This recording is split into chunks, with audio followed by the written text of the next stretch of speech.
प्यारे प्यारे दोस्तों, नमस्कार। स्वागत है आप सभी का मेरे यूट्यूब चैनल में।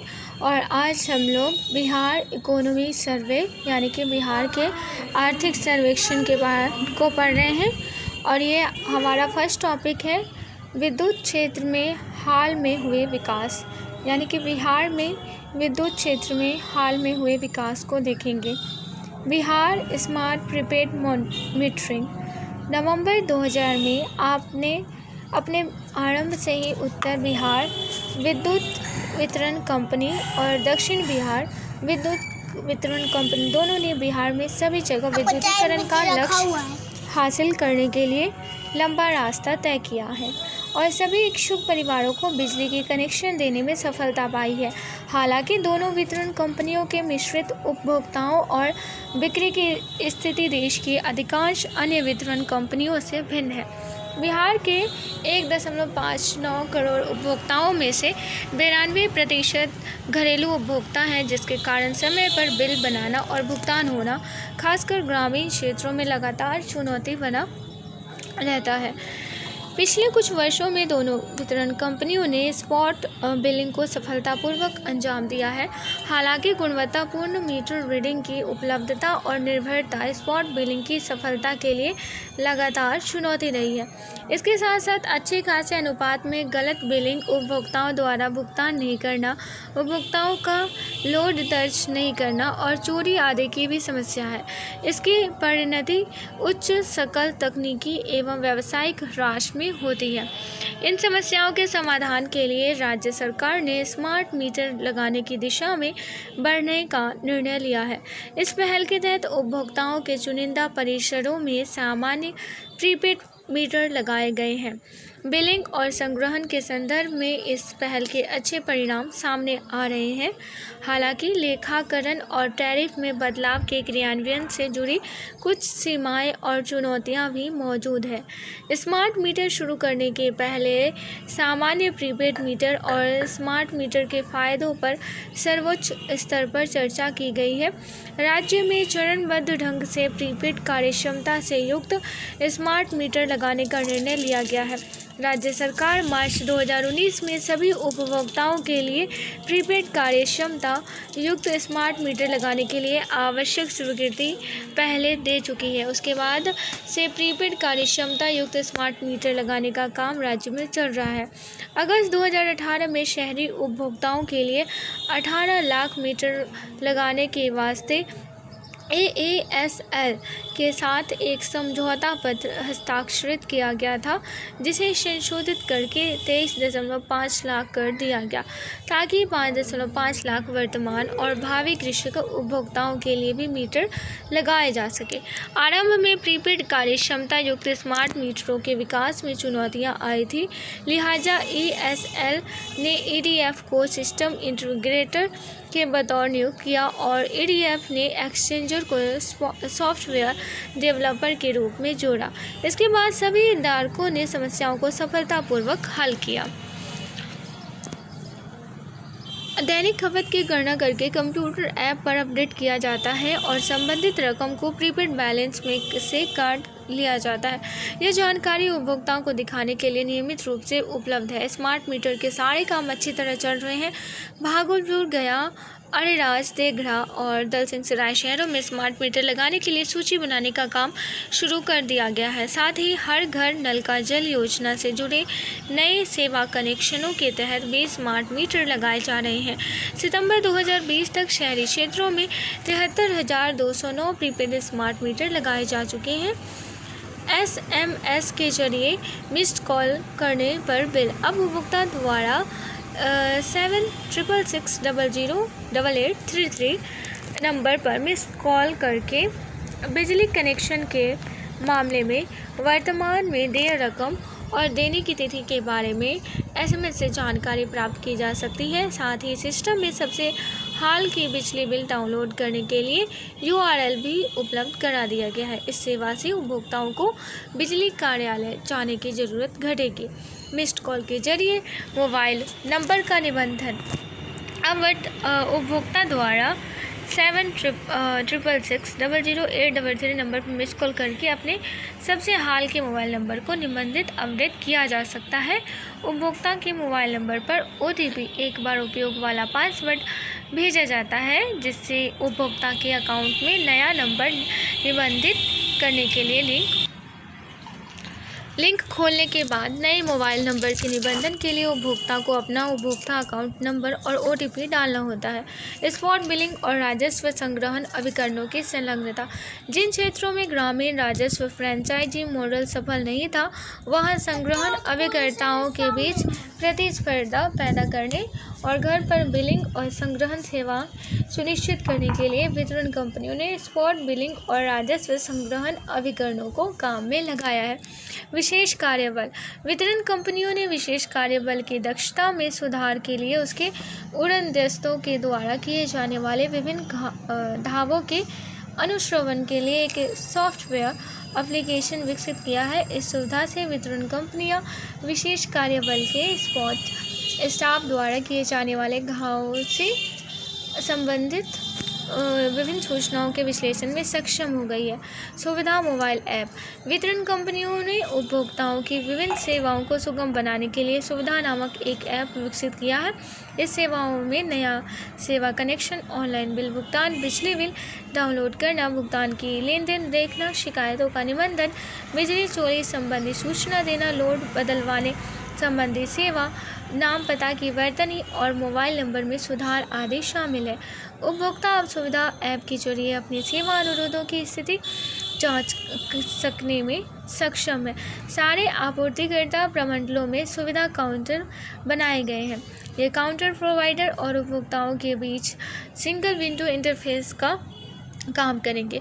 सुविधा काउंटर पर मौजूद अधिकारी के द्वारा उपभोक्ताओं को विद्युत आपूर्ति संबंधी विभिन्न सेवाओं से संबंधित आवश्यक सूचनाएं उपलब्ध कराई जाएंगी। Metre replacement app. मीटर बदलने के काम और बिलिंग प्रक्रियाओं में तेजी लाने के लिए एक ऐप विकसित और काम में लाया गया है, जिसमें मीटर बदलने और बिलिंग की प्रक्रिया में लगने वाला समय काफ़ी घट गया है और उपभोक्ताओं को अधिक संतुष्टि मिल रही है। Real time data acquisition system RTDS। समेकित विद्युत विकास योजना वाले शहरों में बिजली की गुणवत्ता में सुधार के लिहाज से बिजली आपूर्ति की गुणवत्ता के विश्लेषण हेतु SAP system average interruption frequency index अर्थात व्यवस्था में व्यवधान की औसत बारंबारता को सूचकांक SAIDI system average interruption distribution index अर्थात तत्काल आंकड़े प्राप्त कर लेने की व्यवस्था रिपोर्ट तैयार करने के लिए वितरण कंपनियां real time data acquisition system के क्रियान्वयन की प्रक्रिया में है। परियोजना के तहत समेकित विद्युत विकास योजना वाले SBPDL और NBPDL 129 शहरों में वितरण कंपनियों के लगभग 470 फीडर शामिल हैं। इस सिस्टम से 33,000 और 11,000 वोल्ट वाले फीडरों के बारे में ब्रेकर की स्थिति, बिजली वोल्टेज, फ्रीक्वेंसी और PFC के बारे में वास्तविक समय में आंकड़े कंट्रोल सेंटर को उपलब्ध होंगे, जिसका कार्य प्रगति पर है। एंटरप्राइज रिसोर्स प्लानिंग और सिंगल बिलिंग सॉल्यूशन का क्रियान्वयन। सरकार से कर्मियों को मिलने वाली सेवाओं में सुधार के लिए वितरण कंपनियां ERP अर्थात उद्यमी संसाधन योजना के क्रियान्वयन की प्रक्रिया में हैं। ERP के काम में मानव संसाधन, वित्त, खरीद और परियोजनाएं शामिल हैं। अब ये बिल बनाने की 2 प्रणालियां हैं, एक ग्रामीण क्षेत्र के लिए और एक शहरी क्षेत्र के लिए। अब वितरण कंपनियां सबसे ताज़ा तरीन प्रौद्योगिकी के जरिए FE बिल समाधान को लागू करने की प्रक्रिया में है। इसके लिए क्रियान्वयन अभिकरण के चुनाव के लिहाज से निविदा जारी की गई है। इस काम के लिए एक परामर्शदाता की भी नियुक्ति की जा चुकी है। Social media. सक्षमकारी वातावरण बनाने के लिहाज से सोशल मीडिया में उठाए गए विभिन्न मुद्दों पर जवाब देने के लिए वितरण कंपनियों द्वारा एक समर्पित कोषांग की स्थापना की जा रही है। वितरण कंपनियों ने फेसबुक और यूट्यूब पर अधिकृत अकाउंट बना लिया है और उपभोक्ताओं को नीतिगत मामलों पर अद्यतन रखने के लिए उन प्लेटफॉर्मों पर विभिन्न योजनाओं के बारे में जानकारी देना शुरू कर दिया है। विद्युत परिसंपत्तियों का जीपीएस आधारित सर्वेक्षण। सभी विद्युत परिसंपत्तियों और नेटवर्क की जियो टैगिंग उनके अनुश्रवण और रखरखाव के लिहाज से जरूरी है। समेकित विद्युत विकास योजना वाले शहरों में विद्युत नेटवर्कों का जीपीएस आधारित सर्वेक्षण करने के लिहाज से अभिकरण चुनने के लिए निविदा जारी की गई है और चुनने की प्रक्रिया शुरू कर दी गई है। ISO 27001 का क्रियान्वयन। साइबर सुरक्षा संबंधी सर्वोत्तम व्यवहार अपनाने के लिए वितरण कंपनियां ISO का प्रमाणन पाने की प्रक्रिया में हैं।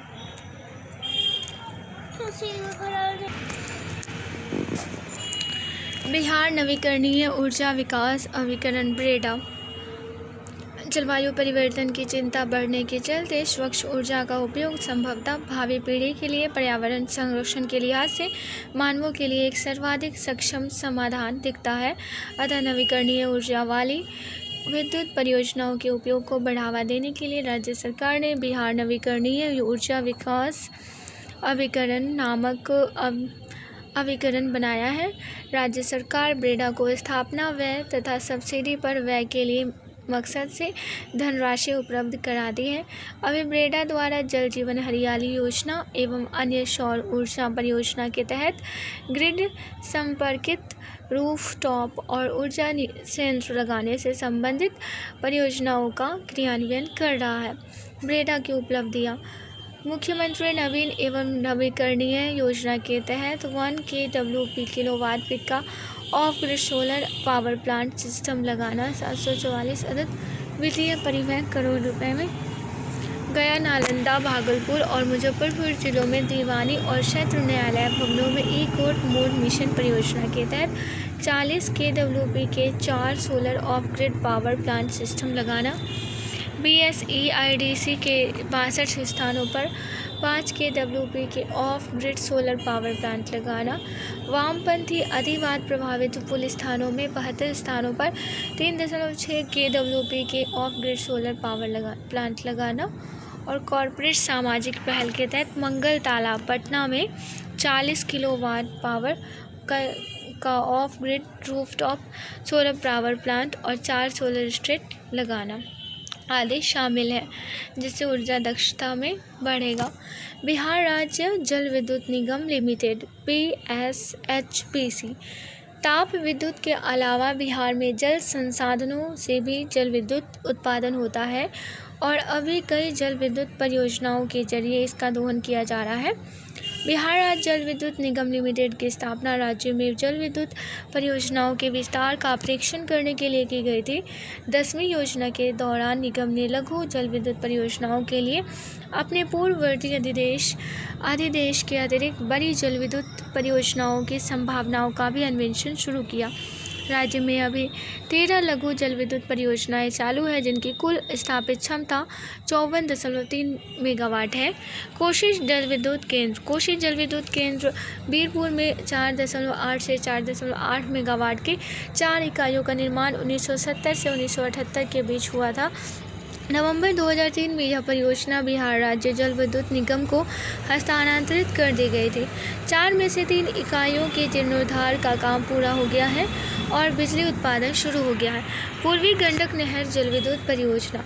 पश्चिम चंपारण के वाल्मीकि नगर स्थित पूर्वी गंडक नहर जल विद्युत परियोजना का आरंभ 1996 से 97 में हुआ था। इसमें 5-5 मेगावाट की 3 इकाइयाँ हैं। सोन पश्चिम लिंक नहर जल विद्युत परियोजना। रोहतास जिले के डेहरी ऑन सोन स्थित सोन पश्चिम लिंक नहर जल विद्युत परियोजना में 1.65 से 1.65 मेगावाट की 4 इकाइयाँ हैं, जिनका आरंभ 1991 से 92 में हुआ था। सोन पूर्वी लिंक नहर जल विद्युत परियोजना। औरंगाबाद जिले के बारून स्थित सोन पश्चिमी लिंक नहर जल विद्युत परियोजना में 1.65 से 1.65 मेगावाट की 2 इकाइयाँ हैं, जिनका आरंभ 1996 से 97 में हुआ था। अगनूर जल विद्युत परियोजना। अरवल जिले की अगनूर जल विद्युत परियोजना में 0.5 से 0.5 मेगावाट की 2 इकाइयाँ, जिनका आरंभ 2004 से 5 में हुआ था। यहाँ पे निर्माण और लघु जल विद्युत परियोजनाओं का ये दिया गया है चार्ट, ये आप देख लीजिएगा। दगमारा जल विद्युत परियोजना 130 मेगावाट, ये सुपौल में स्थित है।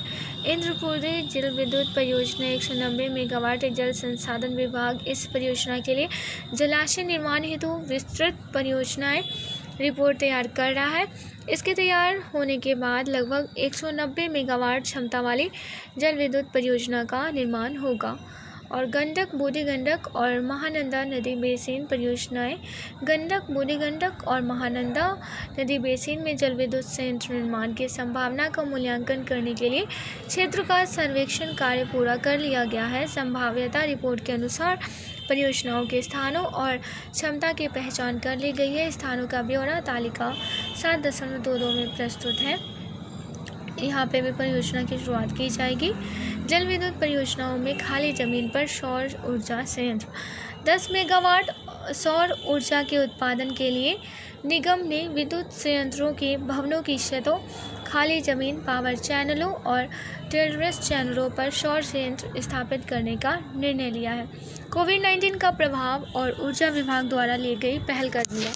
कोविड-19 का फैलाव रोकने के लिए केंद्र सरकार ने मार्च 2020 में राष्ट्रव्यापी लॉकडाउन लगा दिया था। लॉकडाउन के दौरान लोगों की आवाजाही समेत अनेक चीज़ों पर प्रतिबंध लगाए गए। अचानक के नीतिगत झटके ने उत्पादन, खरीद, प्रसंस्करण, परिवहन, लॉजिस्टिक्स और मांग आदि गतिविधियों में सभी खंडों को प्रभावित किया। लॉकडाउन के कारण विद्युत क्षेत्र की सारी गतिविधियों पर गंभीर प्रभाव पड़ा। राज्य की कंपनियों को लॉकडाउन के दौरान न्यूनतम आवश्यक श्रम शक्ति के साथ काम करना पड़ा। कंपनियों की क्षेत्र की गतिविधियां, खासकर राजस्व से जुड़ी गतिविधियां मार्च से जून तक रुक गई। लेकिन विद्युत आपूर्ति बनाए रखने और ग्रिड की सुरक्षा संरक्षा के लिए विभाग को रोज ही आवश्यक काम करने पड़े। वितरण कंपनियों की meter reading, spot billing, bill भुगतान केंद्रों में भुगतान प्राप्त करने आदि गतिविधियों पर सबसे अधिक असर पड़ा, जिससे नकद प्रवाह में कमी आई। इसके कारण बिलिंग दक्षता और संग्रहण दक्षता में कमी आई है और समग्र तकनीकी एवं व्यावसायिक ह्रास बढ़ जाने से वित्त वर्ष में आपूर्ति की औसत लागत और औसत वसूल राजस्व के बीच अंतर बढ़ गया।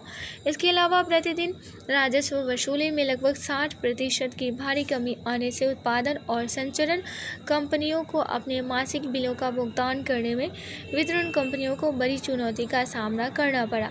राज्य में मार्च और अप्रैल में पहले की अपेक्षा बिजली की मांग भी काफ़ी घट गई। हालांकि लॉकडाउन और गंभीर चुनौतियों के बावजूद राज्य की विद्युत क्षेत्र की कंपनियों ने राज्य में निरंतर विद्युत आपूर्ति सुनिश्चित की। वितरण कंपनियों ने आपूर्ति बहाल करने से जुड़े मुद्दों को हल करने के लिए आवश्यक कदम उठाए और साथ ही उपभोक्ताओं की सुरक्षा से संबंधित शिकायतों को भी दूर किया। 5 अप्रैल 2020 को रात 9:09 पर बिजली बंद करके मोमबत्ती या लैंप जलाने की मांग पर राज्य में 9:07 पर मांग को 8:45 पर 38,028 मेगावाट से घटाकर 9:07 तक 1699 मेगावाट कर दिया गया। इस दौरान अत्यंत कम अवधि में मांग के कुल 2129 मेगावाट की कमी आई। इस दौरान दोनों वितरण कंपनियों और संचरण कंपनी ने ग्रिड की स्थिरता बनाए रखने के लिए काफ़ी मेहनत की। साथ ही मार्च से सितंबर 2019 से 20 के प्रत्येक महीने की तुलना 2018 से 19 इस महीने के साथ करने पर दिखता है कि बिजली की मांग वितरण कंपनियों द्वारा किए गए अनुमानों के अनुरूप नहीं बढ़ पाई। इससे मांग योजना पर गंभीर असर पड़ा, बिजली लेना छोड़ना पड़ा और स्थिर लागत संबंधी देनदारी अचानक बढ़ गई, जबकि वितरण कंपनियां पहले से वित्तीय संकट से जूझ रही है। पहले भी कहा गया है कि राज्य में 92% उपभोक्ता घरेलू श्रेणी के हैं। चुनौतियों के बावजूद उपभोक्ताओं को राहत देने के लिए वितरण कंपनियों ने निम्नलिखित पहलकदमियां ली। वितरण कंपनियों ने जून 2020 तक पिछले 3 महीनों की औसत खपत के आधार पर बिल बनाए और ईमेल, एसएमएस, हॉटस्पॉट जैसे डिजिटल माध्यमों के जरिए उपभोक्ताओं को भेजा। उपभोक्ताओं को अप्रैल और बाद के महीनों में समय से भुगतान के लिए 2% छूट दी गई। जिन उपभोक्ताओं ने सुविधा ऐप के जरिए भुगतान किया उन्हें कुल मिलाकर 3.5% छूट दी गई। बिलों का भुगतान नहीं होने या विलंब से भुगतान होने पर वितरण कंपनियों ने उपभोक्ताओं के साथ सख्ती भरा बर्ताव नहीं किया।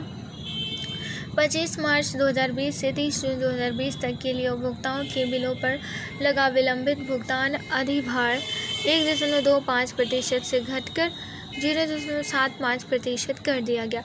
साथ ही राज्य के निर्णय और वितरण कंपनियों को केंद्रीय सार्वजनिक उद्यमों से मिली छूट के आलोक में कंपनियों ने बिहार में उनमें मिली छूट की पूरी रकम को अप्रैल से मई 2020 के लिए मासिक मांग शुल्क में पूरी छूट के बतौर औद्योगिकी और व्यावसायिक श्रेणी के उपभोक्ताओं को देने का फैसला किया। कोविड-19 के कारण हुई अनेक परेशानियों के बावजूद वितरण कंपनियां क्षेत्रकर्मियों को नहीं भूली। क्षेत्रकर्मी और चतुर्थ श्रेणी के स्टाफ को सैनिटाइजर, मास्क, गमछा जैसी सुरक्षा संबंधी सामग्रियां उपलब्ध कराई गई। लॉकडाउन के दौरान सवारी गाड़ी नहीं मिलने से अपने घर नहीं जा पाए विभाग के प्रवासी श्रमिकों का भी उचित ध्यान रखा गया। आइए अब हम लोग चैप्टर 8 को पढ़ लेते हैं, ग्रामीण विकास। बिहार के लिए ग्रामीण क्षेत्रों का विकास अन्य कहीं से भी अधिक महत्वपूर्ण है, क्योंकि यहाँ के लगभग 90% आबादी ग्रामीण क्षेत्रों में रहती है। राज्य सरकार अनेक ग्रामीण विकास कार्यक्रम चलाती है, जिनमें जीविका, मनरेगा योजना, प्रधानमंत्री आवास योजना, ग्रामीण और जन वितरण प्रणाली उल्लेखनीय है। पंचायती राज संस्थान विभिन्न ग्रामीण विकास योजनाओं के क्रियान्वयन में महत्वपूर्ण भूमिका निभाते हैं। गत वर्ष ग्रामीण विकास की उल्लेखनीय उपलब्धियों में जीविका द्वारा गतिविधियों में प्रचुर विस्तार का उल्लेख किया जा सकता है। मनरेगा के तहत 2019 से 20 में जारी जॉब कार्डों की संख्या 7.0% से बढ़कर 169.8 लाख तक पहुंच गई है। इसके समानांतर सृजित रोजगार 15.0% वृद्धि दर्ज करते हुए 1418.9 लाख व्यक्ति दिवस तक पहुंच गया। वहीं प्रधानमंत्री आवास योजना ग्रामीण के तहत 2019 से 20 में कम से कम 4.2 लाख मकान बनाए गए। जन वितरण प्रणाली के लिए लगभग पूरा 99.8% आवंटित अनाज उठाकर राज्य सरकार ने इसके लाभों का भी पूरा उपयोग किया। वर्ष 2019 से 20 में संपूर्ण पंचायती राज संस्थान व्यवस्था का और अधिक सुदृढ़ीकरण किया गया। यह इसके उच्च अनुदान स्तर 8,549.64 करोड़ रुपए में दिखता है, जो एक वर्ष पूर्व से 9.5% अधिक है। वर्ष 2020 से 21 में राज्य सरकार को कोविड-19 महामारी के कारण बड़ी चुनौती का सामना करना पड़ा। अपने व्यापक नेटवर्क का उपयोग करके जीविका ने इस जिम्मेदारी का अच्छा खासा भार अपने कंधों पर उठाया। परिचय। ग्रामीण विकास किसी देश के समग्र विकास का अनिवार्य और अपरिहार्य अंग होता है। ग्रामीण आबादी की खैरियत में सुधार के लिए अधिक ध्यान देने और मुद्दा केंद्रित दृष्टिकोण अपनाने की जरूरत पड़ती है। बिहार के लिए ग्रामीण क्षेत्रों का विकास और अधिक महत्वपूर्ण है, क्योंकि इसकी आबादी का बहुत बड़ा हिस्सा ग्रामीण क्षेत्रों में रहता है। अंतिम व्यक्ति को भी राज्य के विकास में शामिल करने तथा राज्य के आर्थिक विकास के जरिए गरीबों को लाभान्वित करने के लिए राज्य सरकार ने बिहार ग्रामीण जीविका मिशन की स्थापना की है, जो ग्रामीण गरीबों को टिकाऊ जीविका उपलब्ध कराने के लिए उनके साथ काम करती है। इस अध्याय में मुख्यतः उन कार्यक्रमों पर ध्यान केंद्रित किया जाएगा जो ग्रामीण विकास के लिए महत्वपूर्ण है। जीविका के बाद इस अध्याय में महात्मा गांधी ग्रामीण राष्ट्रीय ग्रामीण रोजगार गारंटी योजना, मनरेगा, प्रधानमंत्री बिहार ग्रामीण जीविका मिशन, आवास योजना, ग्रामीण पीएमजी, जन वितरण प्रणाली और पंचायती राज संस्थाओं पर चर्चा की जाएगी। इस अध्याय में दुनिया को हिला देने वाले कोविड-19 महामारी पर भी चर्चा की जाएगी, जिसका बिहार भी कोई अपवाद नहीं है। लेकिन इस कठिन दौर में राज्य सरकार के विभिन्न विभागों ने उल्लेखनीय रूप से अच्छी तरह काम किया। इस अध्याय में कोविड-19 के कारण हुए लॉकडाउन के दौरान और उसके बाद इस चुनौती का सामना करने में लोगों की मदद के लिए विभिन्न विभागों द्वारा दिए गए उपायों के बारे में चर्चा की जाएगी। जीविका।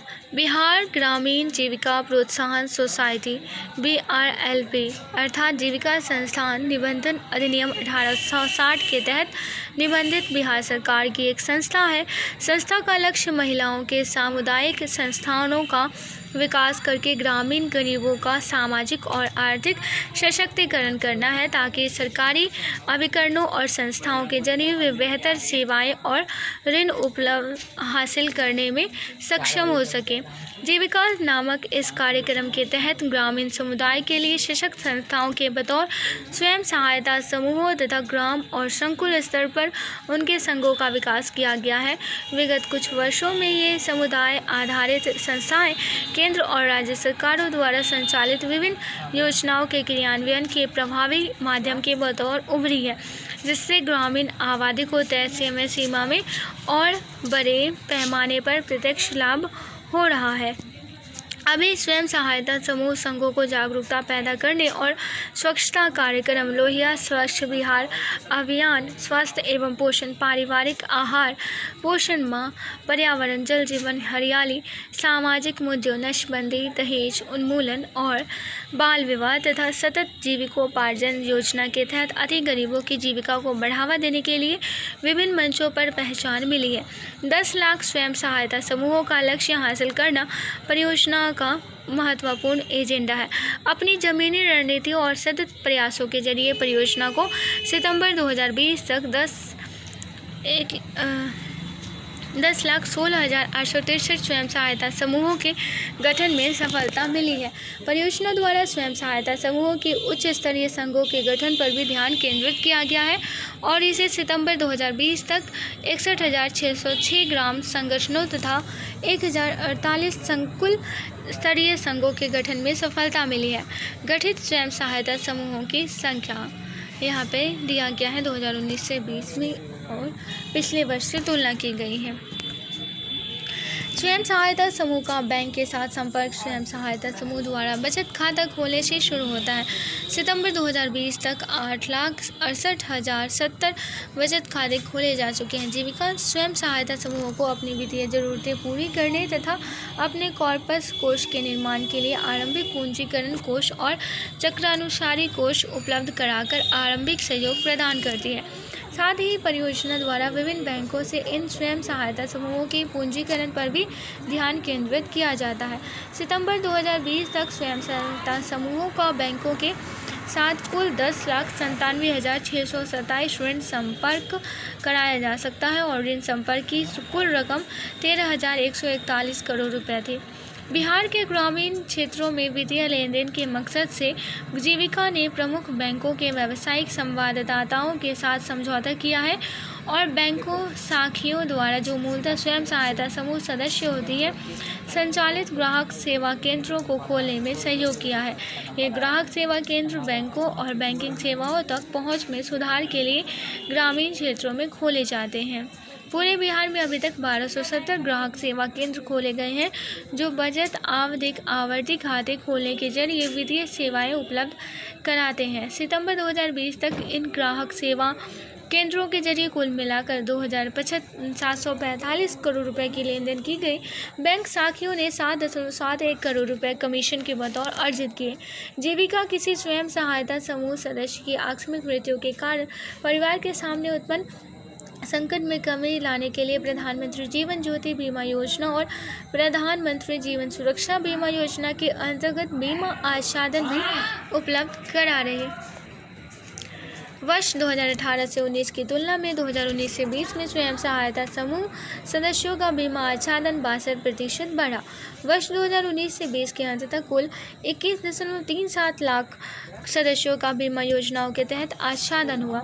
इसके अतिरिक्त अगस्त 2018 में 1 लाख अति गरीब परिवारों को टिकाऊ जीविका उपलब्ध कराने के मकसद से जीविका द्वारा सतत जीविकोपार्जन योजना का आरंभ किया गया। था, जिसमें अभी तक अच्छी खासी प्रगति हुई है। 1 लाख के लक्ष्य के समक्ष 1,01,511 अति गरीब परिवारों की पहचान की गई है और ग्राम संगठनों के जरिए उनकी पुष्टि की जा चुकी है। 57,864 परिवारों को जीविका निवेश कोष उपलब्ध कराया जा चुका है। जिन लोगों ने आमदनी वाले काम शुरू भी कर दिया है, इन अति गरीब परिवारों को वित्तीय सहायता के रूप में जीविका अंतराल सहायता कोष 7 महीनों के लिए 1,000 रुपये प्रति माह, खपत संबंधी ज़रूरतों के लिए 2,000 रुपये का एक मुश्त आपात कोष और बुनियादी ज़रूरतें पूरी करने, लघु जीविकोपार्जन गतिविधि शुरू करने, आवास की स्थिति सुधारने आदि के लिए 10,000 रुपये का विशेष निवेश कोष भी उपलब्ध कराया गया है। यह हस्तक्षेप समाज के वंचित तबके के बड़े हिस्सों को स्वयं सहायता समूह की जद में लाने में सफल रहा है। अत्यंत गरीबी और रोज की दिहाड़ी के कारण ये परिवार स्वयं सहायता समूहों की नियमित बैठकों और बचत गतिविधियों में भाग नहीं ले सके थे। जीविका कार्यक्रम के अंग के बतौर जीविका संबंधी हस्तक्षेप के तहत कृषि कार्य का लक्ष्य स्वयं सहायता समूह सदस्यों को विभिन्न कार्यों के पैकेज, तकनीकी सहायता, प्रशिक्षण, क्षमता निर्माण और विपणन कौशल उपलब्ध कराने के लिए जरिए फसलों की उत्पादकता बढ़ाना है। वर्ष 2020 से 21 में कुल 8,49,474 समूह सदस्यों ने श्री विधि चावल सघनीकरण प्रणाली, सीधी बुआई तकनीक और बीज प्रतिस्थापन पर आधारित धान की खेती की। वहीं कुल 2,93,913 समूह के सदस्यों ने सब्जियों की खेती की। परिवारों के भोजन में पौष्टिकता बढ़ाने के लिए जीविका रसोई बाड़ी की अवधारणा को बढ़ावा दे रही है। इस वर्ष 9,94,227 किसानों ने रसोई बाड़ी शुरू की।